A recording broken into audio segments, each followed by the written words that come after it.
অবশ্য শয়তানের চেলাচামুন্ডার সংখ্যা কমে গেছে, সেজন্যই আর ওয়াজ মাহফিলে কোনো বাধা আসে না। এতে বোঝা যায় যে শয়তানের চেলাচামুন্ডা কিছুটা হইলেও কমছে। আপনারা কি বলেন? এখন শয়তানের একটা চেষ্টা বাকি আছে, মুনাজাতের আগে উঠানো যায় কিনা। তা আমরা অনেক নিয়ত করে শয়তানের নাপাক গালে একটা চপেটা ঘাত করতে চাই।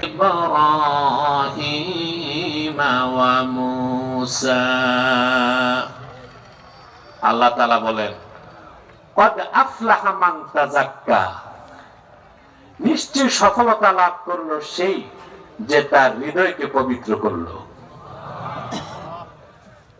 ওয়া যাকারা ইসমা রাব্বিহ, আর তার রবের নামে জিকির করলো। সুবহানাল্লাহ কইবেন না ভাই? এবং ফাসাল্লা, আর নামাজ করলো। এই তিনটা নীতি যে বাস্তবায়ন করলো, তিনটা কাজ যে করলো, আল্লাহ তার সফলতাকে সার্টিফাইড করেছেন। অর্থাৎ আমার সে বান্দা সফল হয়ে গেল। বলেন সুবহানাল্লাহ। আপনারা সফলতা চান? সবাই?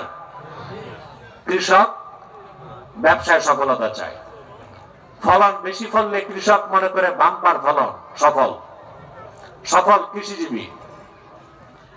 ব্যবসায়ী তার ব্যবসায় সফলতা চায়। অনেকে তো ব্যবসায় আবার সিন্ডিকেট করে আঙ্গুল ফুলে কলা গাছ। যেভাবেই হোক বৈধ পথে অবৈধ পথে মানুষ ব্যবসায় সফলতা চায়। রাজনীতিবিদ রাজনীতিতে সফলতা চায়, চায় না? প্রতিটি মানুষ তার জীবনে সফলতা চায়। মানুষ তো সর্বশ্রেষ্ঠ সৃষ্টি, এমনকি ইতর প্রাণী যেগুলো আছে এগুলো সফলতা চায়, চায় না? একটা মৌমাছি কত ক্ষুদ্র প্রাণী, লক্ষ্য করে দেখুন,